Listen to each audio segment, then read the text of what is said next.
여러분 안녕하세요. 예, 상승미소 경제와 투자의 상승미소입니다. 저는 지금 현재 여기 스페인 바르셀로나에 있습니다. 오늘 시체스라는 곳에서 여행을 하고 지금 현재 시간은 한국 시간으로는 토요일 아침 6시 55분, 여기 시간으로는 바르셀로나 현재 시간으로는 금요일 밤 11시 55분입니다. 5분 남았습니다.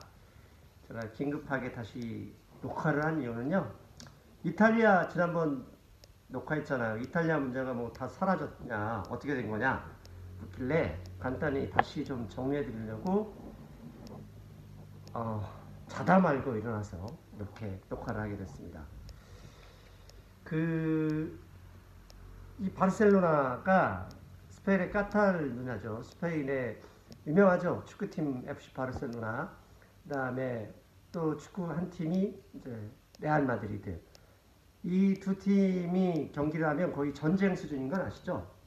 그리고 이제 민족이 다른 것도 있지만 최근에 이 바르셀로나가 정치적으로 독립을 하기 위해서 뭐 투표도 하고 시위도 많이 격화됐죠. 근데 그 독립을 하려는 이유가 역사적인 문제도 있지만 결국은 이 문제는 결국 돈 문제입니다. 이 카탈루냐, 이 바르셀로나가 주도로 있는 이 카탈루냐의 그 GDP가 스페인 전체의 20%입니다. 즉 카탈루냐 사람들의 입장에서는 자기네들이 내는 세금이 스페인 전체에 쓰이는 게 싫은 거죠. 근데 이런 것을 또 이용하는 정치 세력이 있기 마련입니다. 그래서 그 돈 문제 때문에 그 독립을 요구하는 거죠. 근데 이런 게 몇 년 전 우리 한국에도 있었죠. 서울 24개 자치구 중에 강남 3구, 송파, 서초, 강남, 이 강남 3구는 재정이 넉넉하지만 금천, 도봉구 쪽은 재정이 열악하죠. 그래서 서초, 강남, 송파 이 강남 3구에 남는 그 돈을 서울시 다른 구에 돌리겠다라는 얘기가 나온 적이 있었어요. 그때 당연히 난리가 났죠. 민족도 같고 같은 시민인데 왜 우리 구에서 모은 세금을 다른 구에 쓰냐고 하고 있는 상황인데, 민족이 다른 나라에서는 뭐 이건 굳이 설명 안 해도 당연한 거겠죠. 갑자기 이런 말을 한 게 이탈리아도 마찬가지입니다. 이탈리아 지난번에 잠깐 설명드렸지만 99년 유로화로 일단 통화는 통합이 됐어요. 즉 독일과 프랑스의 신용도가 스페인, 피그시라고 하는요, 포르투갈, 스페인, 이탈리아, 그리스 등 신용도가 낮은 나라들의 신용도를 대체하면서 금리가 급격하게 떨어졌죠. 즉 10년 만기 채권금리로 하면 10%대에서 1%도 떨어졌으니 부동산 투기 열풍이 불었을 것이고, 그에 따라서 부채의 증가, 성장이 진척되다가 2009년, 2008년이죠. 금융위기 이후 완전히 망가졌죠. 그래서 지난번 말씀드렸던 것처럼 GDP가 역성장이 일어났어요. 그런데 GDP가 역성장이 일어나면 대부분 나라 환율이 급등을 합니다. 우리나라 옛날에 900원에서 2000원 내리지. 그렇게 되면 생산하는 물건의 단가가 싸지죠. 저렴해지면서 경쟁력이 다시 살아나는데, 유로존은 똑같은 통화를 쓰고 이 역내 교역이 60%가 넘어요. 그러니까 이탈리아가 경제력이 약해지면 이 환율의 이 도움을 전혀 못 받고 독일과 경쟁을 하는 상황에서 결국 독일을 이기는 방법은 인건비의 절감밖에 없죠. 근데 인건비 절감을 받아들일 수 있는 국민이 몇 명이나 되겠습니까? 그래서 그렇다면 인건비를 절감하기 싫으니 이걸 방법이 뭐냐 그러면 재정 지출을 확대해야 되는데, 그 유로화 출범한테 조약이 있습니다. 재정 지출을 전체 재정 수입 대비 3% 이내로 줄여야 되는, 그게 아마 마스트리히트 조약인가 그럴 건데, 그것 때문에 함부로 못하는 거죠. 그러면 결국 재정 지출을 못하면 인건비를 줄이는 부담을 국민이 부담하고, 그 국민은 당연히 힘들죠. 그래서 그 국민의 원함, 인건비 줄이지 말고 재정지출 확대하라는 방침, 그런 국민의 원함을 들고 나온 정치 세력이 오송운동. 그래서 이들이 유로화를 탈퇴할 수도 있다, 이런 얘기를 했던 거죠.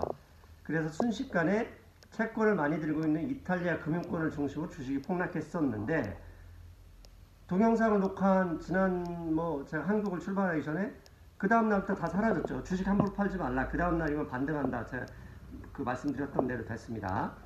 그러면 갑자기 사라진 이유는 세 가지입니다. 첫째, 오성운동 연합과 대통령, 이탈리아 대통령이 협상을 지속하기로 했다는 게 첫 번째 이유고, 두 번째가 지난번 그 오성운동이 유로화 탈퇴를 강하게 얘기했던 사람을 재무장관으로 올렸었고, 그걸 대통령이 노 했었죠.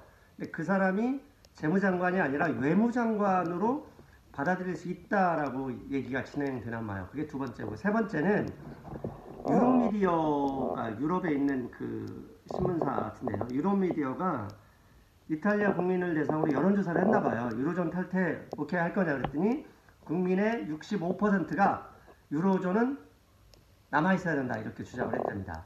즉 쉽게 얘기하면 이렇죠. 유로존은 계속, 유로화는 계속 쓰되 재정 지출 확대만 해라. 그러니까 손해는 안 보려고 하는 인간의 심리가 그대로 반영되죠. 왜?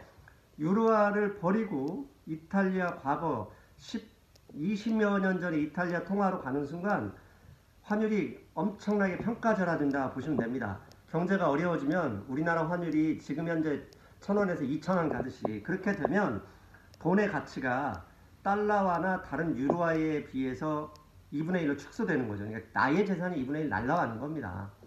그러니까 그건 싫고 삶이 힘드니 재정 지출은 확대하라, 이거죠.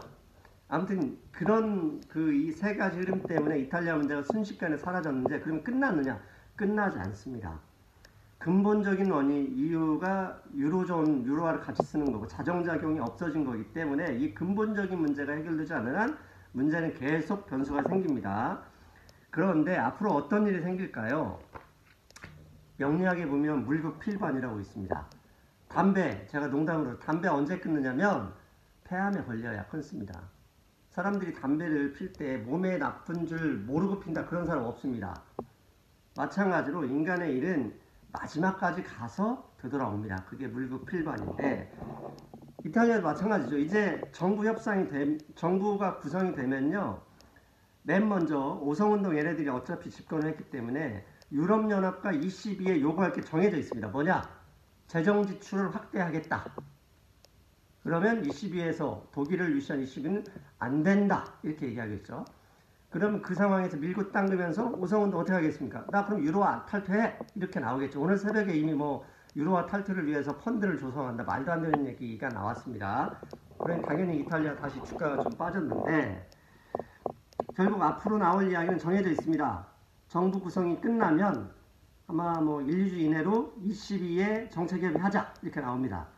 정책협의 하면 당연히 오성운동 이쪽 집권당 층에서는 재정지출을 확대하겠다, 그럼 ECB는 안 된다, 이러고 서로 주고받다가 에이 그럼 배째, 이러면서 다시 한번 시장이 크게 출렁입니다. 그럼 답은 정해져 있죠. 왜? ECB가 알았어, 니네 확대하되 채권도 사줄게, 이게 결론입니다. 그럼 왜 싸우느냐? 명분을 만들어야 되거든요. 명분을, ECB도 ECB 역할이 있고 집권당이 된 오성운동도 국민한테 보여줘야 되는 것도 있습니다. 정치인들은 직장인입니다. 보여주지 않으면 다음 선거에서 백수됩니다. 백수가 얼마나 무서운지 아시죠? 그럴 수가 없기 때문입니다. ECB도 마찬가지입니다. 독일이나 프랑스의 눈치를 봐야 되기 때문에 끝까지 서로 지지 않으려다가 시장이 와장창 흔들리고 나서야 ECB가 채권을 확대할 것이다, 그렇게 보시면 됩니다. 앞으로는 그 포인트에서 그 포인트로 관점을 보시고 시장을 지켜보시면 되겠습니다. 그러고 요즘 가끔 나오죠. 이머징의 6월 위기설이다.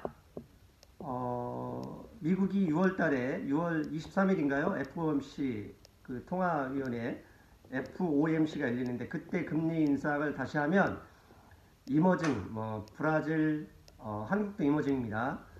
브라질, 말레이시아, 지금 말레이시아 힘들죠. 그런 나라들이 외환 위기를 겪을 가능성이 있다. 그래서 6월 위기성이라는 언론의 기사들이 많죠. 뭐 어렵게 생각하지 마십시오. 위기는 소리 소문 없이 옵니다. 남들이 알고 뭐 나서 오는 거 그런 거 없습니다. 그래서 신문에서 무슨 위기설 그냥 쉽게 생각하시면 됩니다. 조용히 해. 위기는 소리 소문 없이 오는 거야. 이렇게 생각하시면 됩니다. 그리고 또 관세 전쟁 시작됐죠.